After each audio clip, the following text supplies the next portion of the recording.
So you guys might remember the chicks that the mother hen was raising. These are the chicks. These are the very same chicks. Now, except for this one in the front right there, that one is one that I gave her to raise while she was raising the other three. And I can tell the difference because those three are bigger, plus their colors are a little bit different than that one. But that one is from the same clutch, technically, from the same clutch as them. The only thing is that that one is incubator hatch. These three are mother hen hatch. So the mother hatched out those three right there, and then the incubator hatched out that one. So she was raising these guys, and she had two other babies. Really think that my bird is racist.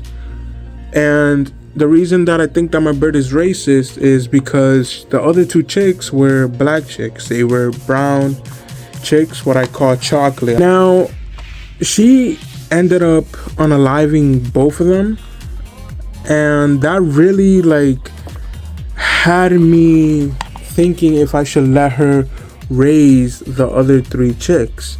I was like, well, should I leave the other chicks with her? She didn't seem to want to harm the other chicks, so I let her raise them for about 5 weeks. So these chicks right now, almost 6 weeks old, and they are ready to be sold. I took them away from the mom because they will be mature soon, and I do not want them to breed with the mom. Although I might not incubate the eggs, or I might not let the hen keep the eggs, I just can't risk it. I also have two female chicks that I left with the hen, and I did add a male, and the hen is breeding again, right? So I'm continuing that because I do have customers that have been wanting button quills, so chicks. So I'm gonna hatch out some chicks. But these four are for sale. So are two females that I have, and so are two males of a different bloodline. Now, these guys, I'm in New York, I'm in the Bronx. So if you guys want fancy button quills for the bottom of your aviary, or just to have, I recommend keeping them in a tank. Now, this is the 15-gallon sea glass enclosure. Now, the reason I have them in here is because to raise chicks up, this is what I use. I use this to raise chicks. I paint the back black, and I use this to raise chicks. I also use a 10-gallon to raise chicks because it's just easy for the heat to go down. This is the lid right here, and this is the bottom. It's very easy. So I use this to raise chicks. I usually have a heat light, but these guys are old enough, they don't need a heat light anymore. So yeah, so I do sell chicks. Now, at first I used to sell them just as pets, but I really started thinking, why would I just sell as pets? I can sell them as feeders too. Now, the only thing is that I do sell them all for the same price. White chicks, I will sell the white chicks for less. The normal colors and the browns and the tuxedos, those guys will be $5, and the white chicks will be $3. Now, the reason that I'm selling the white chicks for $3 whenever I have white chicks is because not a lot of people like white chicks as pets, so they tend to get left behind. And I just feel like I just can't raise a bunch of white chicks. So white chicks are going to be feeders. If I have a good amount of white chicks, I'll sell them off as feeders. So they'll either be 3 or 4 from first day to a week old for $5, and they go up to $6 and etc. They change as they get older. So these guys will probably be standard. Standard is when the chest is red, the back right here is blue, and then that is brown, like the father. The only button quills that stay the same color as they get older are the white chicks and the brown chicks and the tuxedo chicks. Those chicks will always be the same color, but the chicks that have yellow and brown, those chicks will change as they get older. Males get red, females don't get red. So you can see this one is a male. He barely has red, but he does have red that makes him a male. Male, male, male, male. So they're all males. I do have 2 females that I'm also selling, but those are related to these guys. I wouldn't really recommend you getting these guys and those females if you want to breed. I recommend you getting the other males that I have and breeding them with the females, the other 2 females that I do have, because it's better for you to have a healthy bloodline. And that's really all that I really care about, is having a healthy bloodline for my customers to be able to take if they want to breed or if they want as feeders. A healthy bloodline is what's most important to me. I really want people to have healthy birds. I won't produce unhealthy birds. I won't breed birds that are related to each other. So that's really why a couple months ago I ordered those eggs that you saw a couple videos ago. Now this is a button chick and a Coturnix chick that one of my customers is sending an Uber to come pick up right now. Now, like I said, the Coturnix chicks, I do sell them for a little bit more. I sell them for 6, and the buttons are still at this size for 5. The only thing is that this customer, he's a repeating customer, so he always comes back to me, so I won't charge him the extra dollar. I'll just leave it for straight 10. And people think that I make profit from this. Guys, I don't make much profit from selling them at the price that I do. I could sell them for more, but that means less people will buy. But I don't really make enough profit. I don't really make profit at all. The money that I do make goes back into taking care of all my animals, which I think that I have a lot of animals. So it really goes back into their food and their care and supplies to clean the enclosure. So when people be saying, yo, you make a lot of money from that, no, I don't. Not really. This right here is the incubator. There's a lot of eggs, so I put this right there to stop any eggs from getting squished, because they do end up getting squished. I had 84 eggs in this incubator for the Coturnix, and now I currently only have 80 and about 7 button quill eggs in here. So I just took out most of the stuff. Everything got taken out. This is the bird cage. So everything in this cage has been taken out. Everything is out right now. So this is a little bit of the stuff that goes in here, but most of the stuff is clean or mostly clean. So they'll get clean next time. But there's the doves right there, diamond doves. And there's the budgie, my budgie Raven, which Raven is the budgie that years ago lost the wing.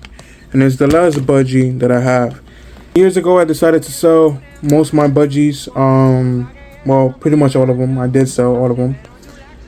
Because I was breeding them. So I had budgies to breed and they were killing off the babies. So what that was doing, that was traumatizing me. I was going to check the nest and babies were half eaten, and that really sucked. I mean, I decided to sell the budgies. I couldn't look at that.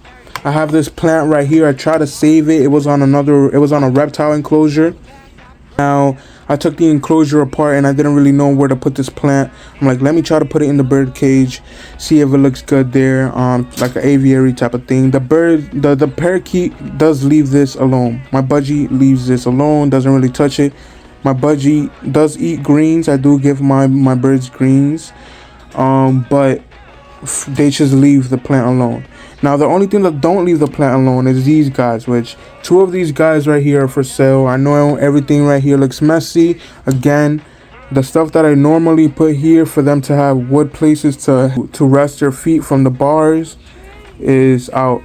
Now I would have these guys in the chick raising tub until they get sold, but they did try to hurt the chicks that I took out from the mom. So I decided to separate them out, put them, and keep these guys with the doves, and then keep those guys by themselves. So these guys right here are messy, right? These are, all 3 of them are males. I'm gonna keep one of them, sell the other 2. Now I just missed them. That's why they look like that. That's why they're wet and preening themselves, because I just missed it. this enclosure a couple minutes ago. I do miss my bird enclosures like I missed my reptiles enclosure. Normally there will be a big reptile piece right in the back right there, with a fake plant and where I put water so the button quill can drink out of, but I took that out as I'm cleaning it. Cleaning all the other purchased, I'm cleaning them out as we speak too. Also cleaning the water bowl, so no water bowl right there, and neither one down there. I'm cleaning those. The only thing that I left is the food bowls because I don't leave food overnight for my birds. I clean the food bowl and the bottom, I clean that every day. It gets messy. I don't like messy. Everything, the food, anything related to food gets cleaned every day. So at the end of the day, when I'm cleaning the other birds for the day, that's what I'm basically doing. So after I put all the stuff back, I will take the bottom, clean it, take the food out, and then put food tomorrow. I don't leave food other than water. Sometimes I want to make this cage plexiglass because if I made it, I could put tarp on the bottom, have it plexiglass all up here, dirt on the bottom for like small plants that are safe to have on the enclosure, and make it look like an aviary. Sometimes I really want to do that to keep the mess from getting on the floor because that's annoying. That's why I have wood, because the little mesh thing does not work. That just holds the food, and that is no. Normally I would not recommend having button quails on bars like this. The reason that they're on bars is because they don't get along with the chicks that I took from the mom. They don't get along with them, and they need to go somewhere. I do have a couple empty tanks, but the tanks are in places where I don't want the birds at, like outside in my living room. I don't want the birds in my living room.